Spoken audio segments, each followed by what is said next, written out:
in America, we don't know how to do much right. But one thing we seem to nail on the head every single time is a good old fair. The greatest fairs in America are local fairs, hands down. Every local fair thinks that it's the greatest local fair, and 95% of the time, that is an accurate assessment. My local fair was put on by a Catholic school during Lent. If you're unfamiliar with the concept of Lent, let me know what it's like. This fair was combined with another form of social gathering known as a fish fry. Catholics believe that during Lent, you are to abstain from meat, specifically on Fridays, so fish fries have become a common social tradition.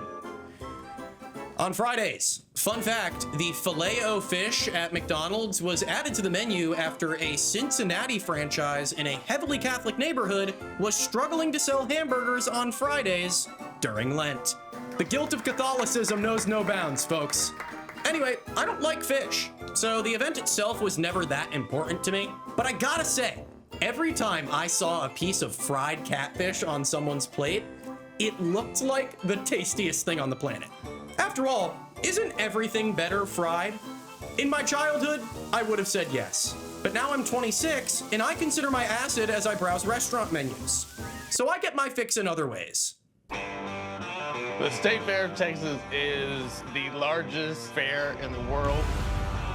It's like a culinary Olympics. All the crazy fair foods across the United States, this is where it was created. There's fried butter, fried s'more, fried cookie dough. Oh my God. Crispy, crazy corn. Brisket brittle. We could get this at Texas A&M, bro. I'd be getting straight A's. Texas fried surf and turf. Oreos. Fried lobster. Oh my God. Did y'all hear that? She said, oh my God. Welcome to Deep Fried Dynasty. Yet another attempt by the A&E network to strike gold in an unlikely corner of the country. After the Ducks, I don't think anyone was asking to see more dynasties, but apparently that doesn't matter, because now we're following 8 of them. These die-hard deep fryers have just 24 days at the State Fair of Texas to make all of their money for an entire year, which is unfathomably insane, especially when you find out just how much they're trying to make. My goal is to make over 200,000. 300,000. 750,000. 1 million. 2 million. $3 million in 24 days. If you think those numbers sound unreasonable, go fuck yourself, apparently, because we're talking about a fair that on average sees around 2.5 million people and brings in over $400 million. Over the course of 12 episodes, we're given a glimpse at how just a fraction of that income is produced, as we follow personalities like Abel Gonzalez, also known as Fried Jesus. Fried pepperoni pizza, fried Parmesan, fried pancakes. I'll fry just about anything. Fried butter, fried PB&Js, fried cookie dough, fried jambalaya, fried lobster. I don't care what it is. I'll fry you if you want. Oh my God. Which one's that? Fried butter. All my menu items are unique, one of a kind, and we created them. So that's how I got my nickname. Hey, it's Fried Jesus! If you recognize him at all, you may know Abel as one of the judges from the Destination America competition show Deep Fried Masters. I specifically recall him in one episode sitting down to judge a deep fried frozen margarita. That's like drinking an oil spill. Apologies to my fellow refluxers out there. I know just looking at something like that can cause a flare-up. That's on me. Across 2 booths, Abel runs Vandelay Industries, which also happens to be the name of the fake company George Costanza uses on Seinfeld to extend his unemployment. So that's awesome. Did anybody call here asking for Vandelay Industries? No, what happened to you? All right, listen close. I was at the unemployment office, and I told them I was very close to getting a job with Vandelay Industries, and I gave them your phone number. So now, when the phone rings, you have to answer, Vandelay Industries. I'm Vandelay Industries. Right. Fried Jesus has one of the more reasonable financial goals for his time at the fair, looking to bring in $300,000. And based on his previous accolades, I feel like he's going to be able to make that happen. Not sure I can say the same for some of his peers, though. Look at my line. Look at Abel's line. Thank you so much, guys. Y'all enjoy. Who's next? Pissing me off. Rick and Tammy Stifler own and operate Stifler's Sweet Spot, which offers a more classic array of fried treats, such as fried Oreos, fried Snickers, and fried s'mores. I don't know how I feel about fried s'mores. You know, it's kind of leaning into fry slop territory, you know? Let's phase that word into existence. Essentially what it means is that they've taken a food item that was not originally fried, and by unnecessarily frying it, have made it exponentially worse. Look at this shot. How am I supposed to pick this up for a bite? I mean, the audacity to even think about sprinkling powdered sugar on top of this. Unfortunately, fry slop is the least of my concerns when it comes to this couple. Let's just say they have history. We love the State Fair of Texas. It is very special to be a part of. And mine and her first date was here, right in the love bug. I was 13, he was 17. Whoa, cut that. Cut that. Okay, let's start that back up a little bit. Let's start that over. She was a 13-year-old woman. She was like most little girls grow up. Stop saying those things. Yeah. You know, there's a laundry list of things I could say about this, but my main takeaway is that they really didn't have to mention it at all. We're following 8 businesses here. You're telling me that's the one piece of lore you wanted people to remember you by? I just don't get it. It's not quirky. Why is the show treating it like it's quirky? All valid thoughts that I guess we're just supposed to ignore, because between 10 fair booths, these freaks are planning to walk away with $2 million. So there are quite literally bigger s'mores to fry. There we go. Besides, there are still 6 more businesses to be introduced. Aren't you so excited? I know we're early on, but they've got to keep cooking. My name is Brent Reeves, co-owner of Smoky John's Barbecue. Are you getting more turkey legs on this pit than the other one? Oh, yeah. And I'm Juan Reeves. I'm the co-owner and big brother to Mr. Brent Reeves. All right, enjoy your turkey leg, okay? A lot of people think he's pretty, and they think I'm funny, and together that makes us pretty funny. All right, well, I wasn't gonna say that, but I can't lie. Now that I know that they're brothers, it's a pretty stark visual difference. Brent and Juan are easily the most entertaining personalities on the show. Absolutely zero competition. But their business model presents one major problem. We're known for our turkey leg. We've been around the fair over 40 years, so people, they actually come to the fair and look for our booth for our turkey leg. It is smoked perfectly. Yes, sir, I bet it is smoked perfectly. Have our smoked ribs. Because it's smoked. So immediately we're being manipulated. Oh, here are the best characters on the show. Want to watch them not deep fry anything? No, dick. I'm sorry. Smoked ribs, grilled sausage, smoked brisket, brisket brittle. I'm not hating on the options. In fact, I want them right now. But you're lying to me and it hurts. Just know that. Otherwise, I love these guys. They are always happy, like jovial, even when things are going horribly wrong, which is why between 4 booths, I'm confident in their ability to bring in $750,000. Folks, let me just cut to the chase. I have the pleasure of coming to you from this desert landscape today, courtesy of Chime, the sponsor of today's video. Chime is America's #1 choice for banking, offering a smarter way to manage your money. But why am I standing next to this comedically tall yield sign with my Chime card? Well, it was supposed to be a joke about Chime's high-yield savings accounts, but I'm now realizing that may have been very dumb and stupid. I could have just told you that Chime's high-yield savings accounts earn 3.75% APY, 9 times the national average savings rate, and you would have liked me a lot more. To put that into perspective, you'd earn in just a little over a month what would take a full year with a regular savings account.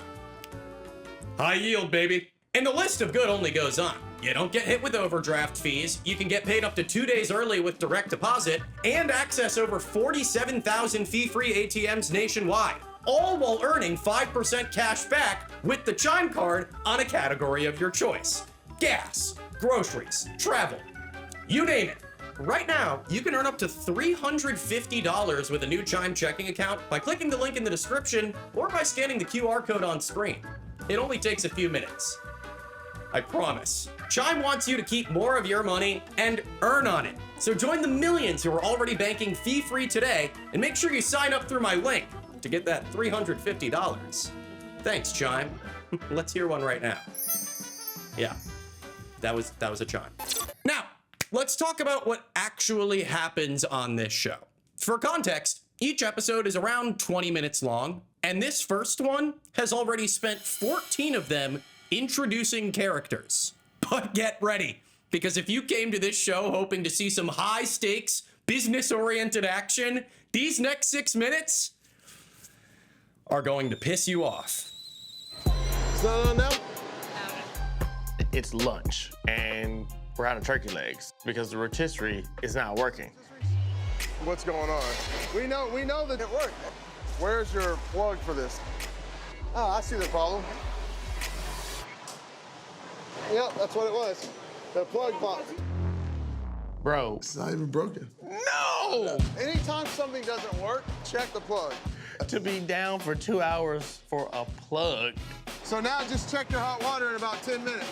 It's par for course of challenges for opening day. Is it working? Yeah. It's working. But these are potentially expensive opening day challenges. Yeah. So I'm a little torn on this. I'm actively aware that they're playing in our faces right now, okay? But at the same time, I'm kind of like, yeah, what else are they gonna do? After all, they are just cooking food all day, deep frying at that. I can only watch an Oreo get dunked into funnel cake batter so many times before it becomes uninteresting. Clearly the show agrees. 30% of its first episode focuses on an entirely different style of cooking. So I'm not totally surprised that they're filling in the gaps with manufactured drama. The big moment of the episode, if you can even call it that, takes place when one of the Smokey John's employees calls the cops on another Smokey John's employee for allegedly assaulting him. But when Brent and Juan show up to the scene, it becomes clear that the alleged assailant actually just tripped over the other employee's foot. They're sort of being unintentionally honest about the fact that nothing very TV-worthy goes on here. It's interesting. So I have to say, from a pure curiosity standpoint, Episode 1 hooked me. Because what does happen in these next 11 episodes? Well, if you'll remember, each of these businesses has its own financial goal for the fair, which means every day, by the show's standard, these guys are competing against themselves. State Fair Texas has a system where everything is transacted through coupons. When you come in, you basically trade your dollars for coupons, and then you purchase all of your items with coupons. So pay me my money. That'd be 10 of them. If you gave me 11, that'd be a tip. The coupon value is $1. You collect your coupons from your customer, you put them in your locked bucket that the fair gives you. At the end of the day, you weigh it to see how much cash we made today. 1 pound of tickets equals $2,100. This element, at the very least, provides a through line to hold the show together. It is genuinely fascinating to see how much money these businesses are able to make in a single day.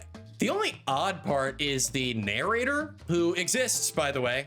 For some reason, though, he only appears during the weigh-in section. You can literally tell he's been waiting to talk the entire episode because of how excited he sounds. The Stiflers and Abel had a good day, but Juan and Brent are off to a rough start. Don't worry, guys. Fortunately, there are 23 days left and a whole lot of food to fry. But other than this little game, there isn't much cohesive story that takes place in the show. It has a very bizarre structure.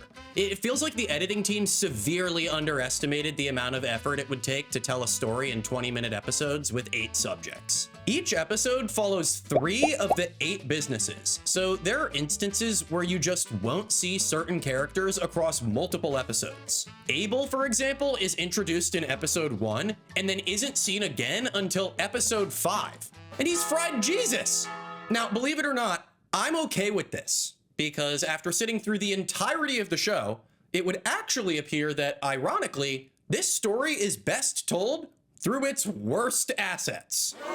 Please don't gasp like that. That is so rude. Look, truthfully, there isn't much more to say about our characters from episode 1, or the mother-daughter team at Nevin's Concessions, or even the ladies at Fernie's Funnel Cakes. All of those people are put together, okay? They are simply doing their job at the state fair, and they cause little to no trouble. The absolute worst thing that happens to the funnel cake ladies happens on the second day of the fair when their funnel cakes start to burn a little bit, which fully brings one of them to tears. How many did we have?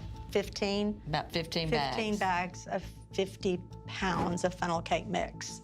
And they were all bad. This is crazy. I want to cry. And that's 6,000 funnel cakes. that we couldn't make. I can't believe I'm crying over funnel cakes. We're gonna figure it out, baby. Don't stress. I promise. I promise. Crying over a funnel cake. I mean, bless their hearts. These ladies they just want to have fun making some funnel cakes. Can you blame them? I love funnel cakes. Yeah. I love funnel cakes. But like I said, I'm not here for Grandma's funnel cake. I want to focus on our villains, of which we have 3. So, let's start off by killing 2 birds with 1 stone and meet Clint and Gretchen. I'm Gretchen, and I am the co-owner of Gulf Coast Grill and Crazy Autos. And I am Clint, and I am the real owner of Gulf Coast Grill and Crazy Autos. He thinks he is. And we own 2 booths here at the State Fair of Texas. We are known for cheese-topped French fries with bacon and ranch, the deep-fried surf and turf, which is a filet stuffed with lobster and jalapeno wrapped in bacon. And this year, we have a finalist in the Big Tex Choice Awards, our deep-fried I-35. Come on, deep-fried I-35! Oh, me? No, this guy, he looked like he wanted some. The deep fried I-35 might just be the most infuriating fried food creation I have ever laid eyes on. This is fry slop. I would sooner pick up and eat 2 of the Stifler's fried s'mores with my feet than even think about approaching this monstrosity. It is a deep fried kolache topped with chopped brisket, peaches, and Dr. Pepper barbecue sauce. So they're taking their deep fried base and essentially just soaking it in various layers of wet.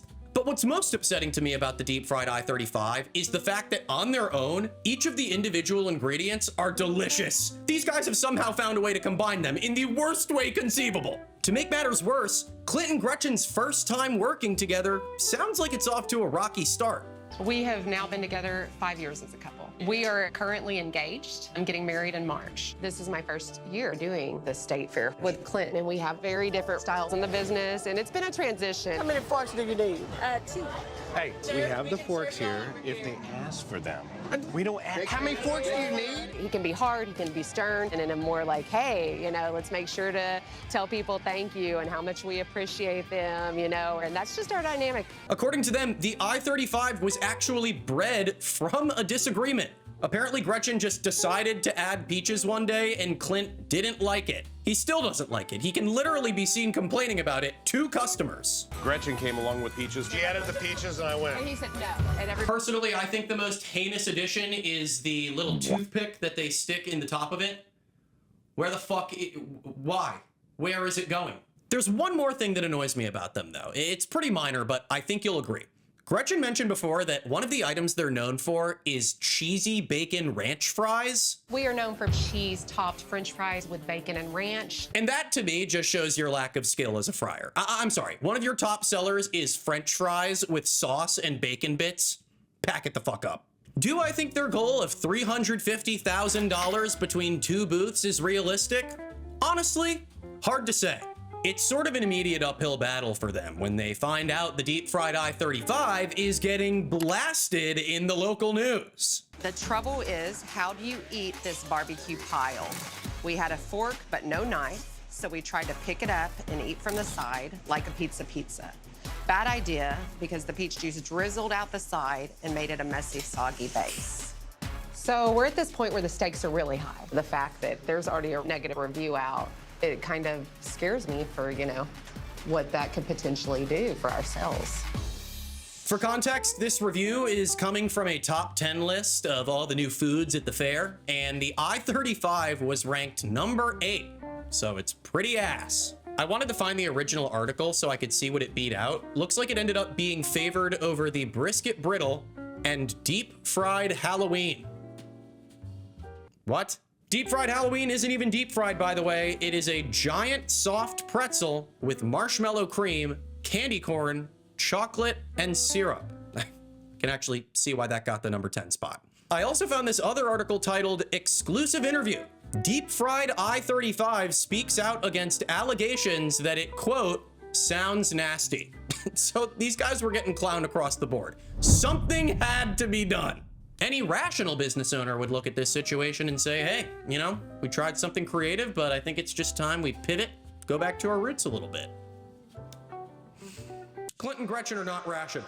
My immediate response to the review was just this want to find some way to get her back out here to try the product the way it should be. I went and I emailed Sarah, the person who wrote the review. Okay. She said she's coming back out today to try it. To try it again. Yeah. Swallow my pride? No, thank you. I'll take another I-35. Super soaked. Yeah, so Gretchen actually went behind Clint's back to do this. I understand taking the lead on decisions sometimes when you're co-managing a business, but this one definitely could have used some further discussion. Obviously, the reporter tries it again and likes it, at least from what they show us. Look, she's like, great. Can I leave? Totally forgot to mention this, but I realized while I was editing, Clint actually commits an act of spite here by presenting the I-35 with a bunch of plastic knives stuck into it. Apparently, she said something in her review about needing a knife. So he, I guess, just wanted to be petty about it. But I think this situation is just another example of their terrible business relationship. We witness it again in episode 9 when Clint decides to give the team a random mid-fare bonus as a morale boost without running it by Gretchen first. Do you remember we're a partnership, right? Like, we're supposed to talk about these things before you approach people. There can only be one boss, and that is definitely me. This money is my money. Really, where did it come from? My business account. Which is ours as husband and wife. I mean, I guess you could look at it that way. So it's our money, so I should also be consulted. So, no, are you listening to me? I'm gonna have to take this call. Clint speaking.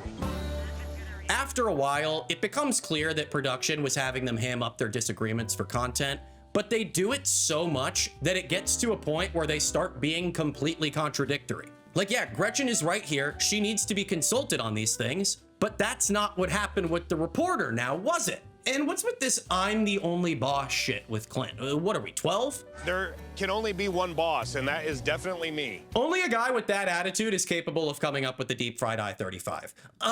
Actually, it's a kolache. Clint and Gretchen are a recipe for disaster.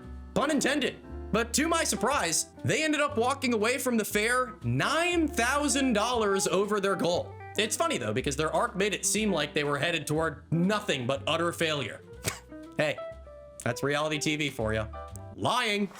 Unfortunately, closing the curtain on the story of Clint and Gretchen means that another must open, giving way to my least favorite character on Deep Fried Dynasty, Chef Cassie, from Chef Cassie's Creations. My name is Cassandra Jones. My company is Chef Cassie's Creations. I came into the State Fair in 2013. That was my first year. I changed careers at 40. I went to culinary school, then I started working as a personal chef. I catered a party once, and the lady there comes to the kitchen, and she's holding my fried collard green. And she said, "Who made these?" And I said, "Me." Of all the fried foods displayed on this show, Chef Cassie's deep fried collard greens might just be the best of the best. Not only are they extremely creative, but they also look really goddamn tasty. And I must be onto something, because the deep fried collard greens helped Cassie secure a historic win as the first black female finalist in the Big Tex Choice Awards, an achievement that she brings proudly into all of her work. So you're probably wondering then, Andy, why do you dislike Chef Cassie so much? She seems like a very accomplished woman. You kind of sound a little racist. Nuh-uh. The truth is, by the end of her first episode, I was confident that Cassie was going to be my favorite character on the show. Everything about her and her food is like the opposite of Clint and Gretchen. She was destined for success. Then, of course, came her second episode. And rather immediately, things started to seem a little bit off. I'm not really concerned about the reviews this morning because I didn't even submit a dish to the Big Tex Choice Awards. I have a ton of other issues. 4 people have quit on me. I need hands. I'm really, really frustrated because I pay people to come in to learn how to make the product. I pay them for orientation, and they constantly quit. Fascinating. When your first response to your employees leaving your business is, well, I pay them well, so I just don't get it, that tells me that you're probably the fucking problem. You can be creating the greatest fair food in America, but if you're not respecting and understanding the wants and needs of your employees, you're donezo, dude. I tell everybody that comes to work for me, when I ask you to do something, just learn the letters O and K. Oh, hell no, man. Cassie's difficulties mainly stem from her perfectionist nature. She wants her employees to understand how to make her dishes properly, but consistently fails to relinquish control in the kitchen. What doubles this issue is the fact that she is extremely impatient, which at first comes off as quirky head chef stress, but then slowly shifts into a dark desire for power as she trains her new staff that she deems even more incompetent than the last. Damn, half of them open. What the hell? I'm not happy with the results that I'm getting with people. I can sell this. Oh, hell no. Hiring employees here is not easy.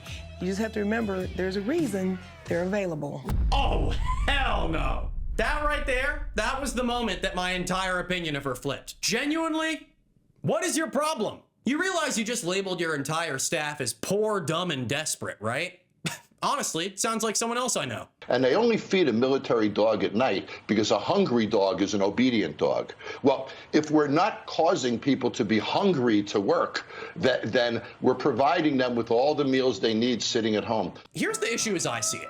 Cassie is frustrated with her staff because they can't get the recipes right. We know this. But based on the context we've been given, I'm assuming that that has a lot to do with the fact that she's consistently bleeding employees and therefore consistently having to retrain. Additionally, and this is probably the worst part, she is completely unwilling to accept her role in any of the business's shortcomings whatsoever. So she's stuck in this never-ending loop of failure. The result of all of this is completely misdirected anger.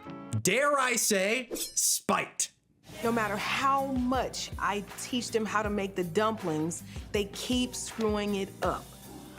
I need to make a drastic change. I ordered a dumpling making machine from China. That's crazy.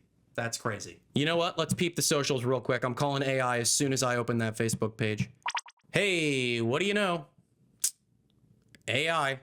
Oh my gosh, her banner image is rather haunting. Look at this. I'm sorry, Cassie. I'll stop talking shit. She's like the main character in an old cautionary tale of hubris. Every terrible thing she says and does feels like it's foreshadowing her demise. These machines work better, work faster than the humans. Never call in sick, never come in late.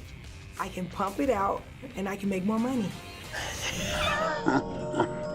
By the way, and I'm sure you all saw this coming, all of Cassie's employees hate the machine. In fact, one of them points out that while it does make the actual dough pressing part faster, they still have to go back in and clean up the imperfections, effectively making the entire process longer. But tell me, knowing what you now know about Cassie, how do you think she's gonna respond to that information? All right, Sheikah, I want to have a race for 2 minutes. Let's see how many greens that you can pump out, how many greens I can do on the machine. Okay. I think my machine is pretty dialed in now, and I have got to show my staff how easy it's gonna make their lives. And once they're fried, they can't burst open. They have to be done correctly. Yes. And we're gonna count the winners when it's over, Okay. of who did how many correctly. With the dumpling machine, I should be able to crank out at least a dozen dumplings within 2 minutes, easy. Yashika is great, but she's not a machine. It's deflection after deflection after deflection. It reaches a point where it becomes highly apparent that she's literally taking time out of her day just to prove a point to her subordinates. Why she was so comfortable representing herself this way on camera, I do not know. But I do have good news. If you were hoping to watch Cassie's kingdom eventually crumble under the weight of her tyranny, then you're kind of in luck. Kind of. Episode 9 finally gives us an inside look at one of Cassie's many employee disputes. In this particular instance, she's managed to break the camel's back with 3 longtime employees. You'd think 3 employees walking out in the middle of the workday would make Cassie want to try and figure things out. You know, maybe even convince them to come back to work. I don't know. But as I said before, we understand her now. And we know that's not on her agenda. This is my theme. Both of y'all today, y'all had sour faces all day. Y'all haven't did one smile. The thing is, it's your job. I don't have nothing to say to you, but okay, so okay. It's the way you said it, though, like you're mad at me. That's what I'm saying. Exactly, Chef Cassie, that's the thing right there, the way I said it, like you were mad. When you come in here, it's the way you say things. You don't just say it like. And let me tell you something. Let me say, I am pissed because I'm losing on average $500 a day. So I shouldn't have to keep repeating the same thing over and over and over and over. You gotta repeat to us. So I don't have to. But look at how mad you are. I don't know what I find funnier. Cassie chasing down her disgruntled employees just to argue with them, or her in the argument using Xbox Live trash talk. She just said, look how mad you are. But look at how mad you are. Needless to say, those guys are out of here. I would be too. Hell, I don't even know if I'd make it this long. Not that it excuses any of her behavior, but Cassie did mention during her introduction episode that being a chef was a later in life career switch for her, so I can't say her inability to effectively lead a kitchen is that surprising. Her falling action arc of sorts actually highlights this. We end up getting introduced to this guy, Brett, who runs this stand called Juicy's. Juicy's is without a doubt the highest earning booth on this show. They don't have problems. Their booth travels to state fairs across the country constantly. So their role in the overall story here is that of a safety net, if you will. Juicy's is so cracked. Wow, that sounds insane. Juicy's is so cracked that Brett is able to take an entire day off from his booths just to help Cassie fix her business, which is really nice of him, but she doesn't deserve it. Then at the end of the fair, he's just like, I know you wanted another location at this fair. I do, absolutely. Now, I don't have any control over that. Right, okay. But Juicy's runs the food and beverage for the State Fair of Los Angeles. And I would like to offer you a contract for next year's State Fair in Los Angeles to come out and bring Chef Cassie and her deep-fried collard greens. The only thing that makes Cassie's ending satisfying, in my eyes, is the fact that she's the only vendor who left the fair under her goal. And she had one of the lowest goals on the show. Look, at the end of it all, I guess I can say I learned a lot more than I thought I would about deep-fried foods. I also became way too invested. None of this is to say that the other booths didn't face hardships, by the way. There was some weird one-off crazy shit that would go down. Tammy Stifler ends up getting so exhausted by the end of the fair that she has to go to the hospital for a few days, I think due to heat exhaustion or something. Abel was pretty often dealing with some just stupid bullshit on the side, like the refrigerator in his storage truck would turn off and he would spend an entire episode freaking out about it until he would inevitably turn it back on. There was one episode where one of Abel's workers got third-degree burns from one of the fryers, which I'm not gonna lie, I was kind of waiting for that to happen. Not like I wasn't excited. I wasn't excited for it. I just knew it was I'm gonna stop talking now. You know what I mean? I can't say this is one that I would suggest going out of your way to watch. I feel like part of the reason I did this video was because I felt like I could sum the entirety of it in just one package. One package. I do feel like I always have a better time talking about these shows that are inherently a bit more simplistic. There's more stuff to hone in on, you know? As always, if you enjoyed this video, please be sure to like, comment, and subscribe. And you know what? Why don't you deep fry that subscribe button? Why don't you just sizzle it? Give that third-degree burns. As always, that's all I have for you this time. But hey, you know what? You know what? Until next time, how's everyone's summer going?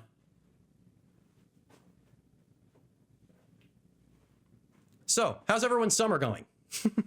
Okay, yeah, I didn't really have a concept for the end. Ooh, one of my copyright claims just cleared.